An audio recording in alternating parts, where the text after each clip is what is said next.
Grégoire Solotareff et Nadja, le voleur de jouets. Il y avait une fois un pauvre souriceau appelé Odilon. Pauvre parce que ses parents l'avaient perdu une nuit de tempête dans un grand jardin. Bien qu'il fût très petit, Odilon trouva un abri au creux d'un arbre pour y passer la nuit. Le lendemain matin, au réveil, il se mit à appeler. « Maman! Papa! Où êtes-vous? Je ne vous vois pas !» Il n'y avait plus ni maman, ni papa. Ils étaient loin et certainement très malheureux, eux aussi, car ils avaient cherché leur enfant toute la nuit. « Maman! Papa !» Odilon se mit à chercher tout autour de lui. Comme il ne trouvait personne, il sortit de son abri. C'était l'automne. Il faisait beau. Des enfants jouaient dans un bac à sable et sur une balançoire. Il y avait aussi une jeune fille, assise sur un banc, qui les surveillait. Odilon s'approcha, sans faire de bruit, de la jeune fille et vit un sac à provisions posé à côté d'elle. Il sentit un délicieux parfum de biscuits. La jeune fille quitta un petit moment sa place.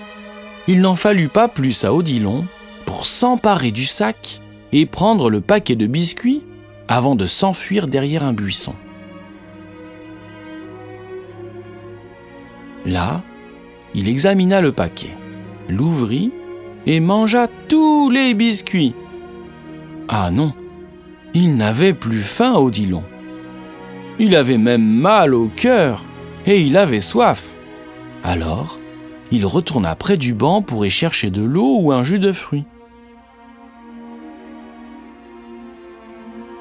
« Oh, hé! Qu'est-ce qu'il m'arrive ?»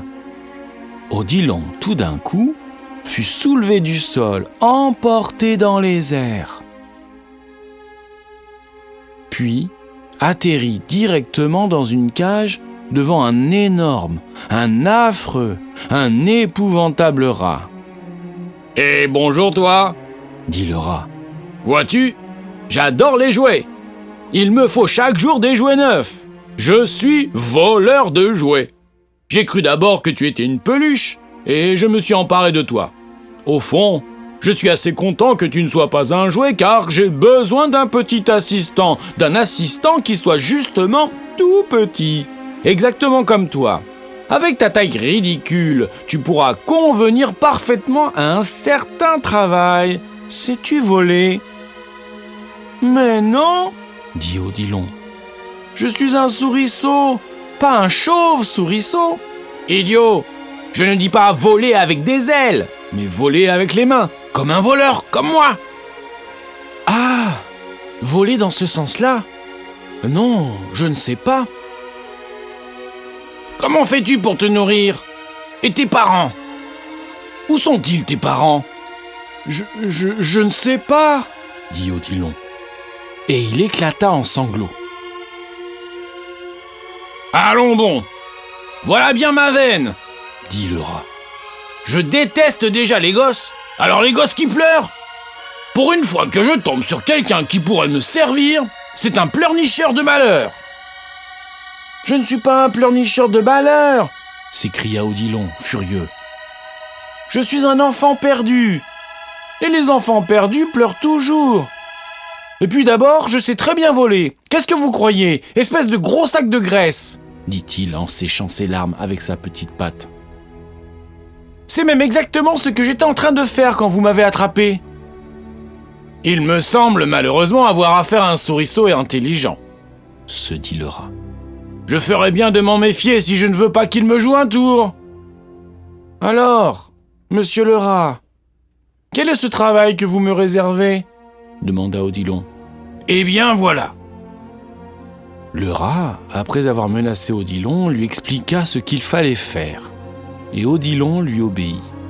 Il devait glisser sur les toits, descendre le long des gouttières, entrer par les fenêtres entr'ouvertes, se glisser sous les portes, toute chose que le rat était bien incapable de faire lui-même à cause de son gros ventre, pour voler des jouets aux enfants qui dormaient. Il lui dit que s'il revenait tous les matins avec suffisamment de jouets, il l'aiderait à retrouver ses parents. Odilon n'en crut pas un mot, lui promit tout ce qu'il voulait et décida de lui fausser compagnie dès qu'il en aurait l'occasion. Le soir même, en se rendant à son travail de voleur, Odilon s'enfuit. Cela lui fut apparemment très facile.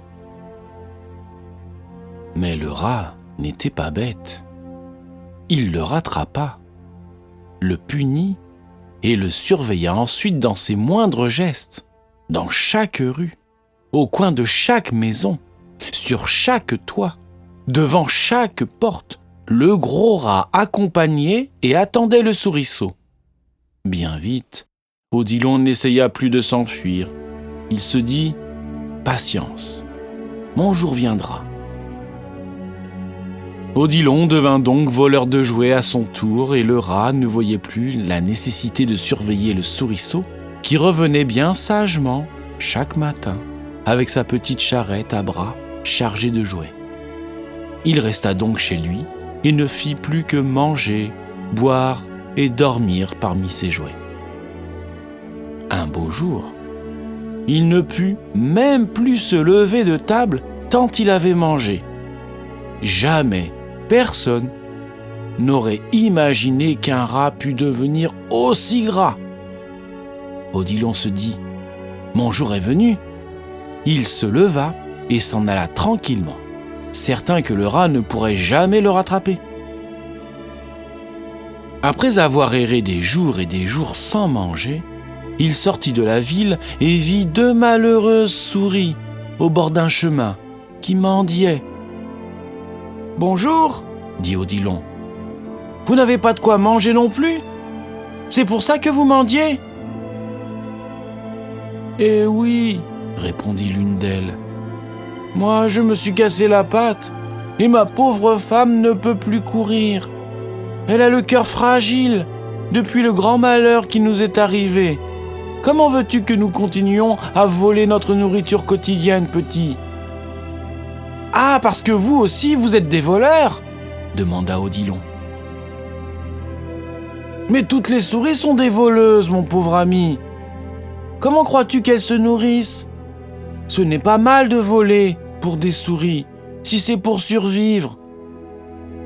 Par exemple, notre enfant que nous avons perdu il y a longtemps, Odilon, eh bien en ce moment... Odilon ? Mais c'est moi ! Maman ! Papa ! Mon fils ! Mon petit garçon ! S'écria la mère d'Odilon. Odilon resta longtemps dans les bras de ses parents.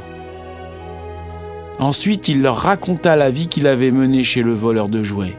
Une vie pas trop difficile finalement, mais si triste, sans personne à aimer. « Voilà le vrai voleur !» dit le père d'Odilon. « Cette face de rat, voleur de jouets, voleur d'enfants, voleur de promesses. Toi, tu n'es qu'une souris. Comment pouvais-tu te défendre ? Mais à présent que tu es revenu, tu ne voleras plus que la nourriture, n'est-ce pas ? » « Bien sûr, répondit Odilon. C'est ainsi qu'Odilon continua à voler, mais la conscience tranquille.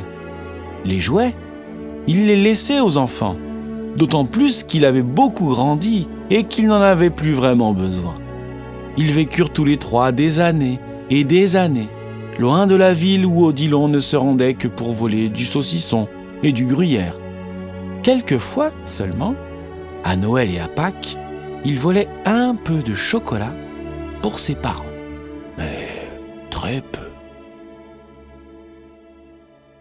Plus tard, Odilon se maria et eut 2 enfants, qu'il fit bien attention de ne pas perdre dans un parc la nuit. Il leur apprit à voler, mais uniquement ce dont ils avaient besoin pour vivre. Lorsque ses enfants lui demandaient des jouets, il fronçait les sourcils et leur répondait « Mes enfants chéris, les jouets ne sont pas faits pour les souris !» Et les enfants comprenaient très bien ce qu'il voulait dire.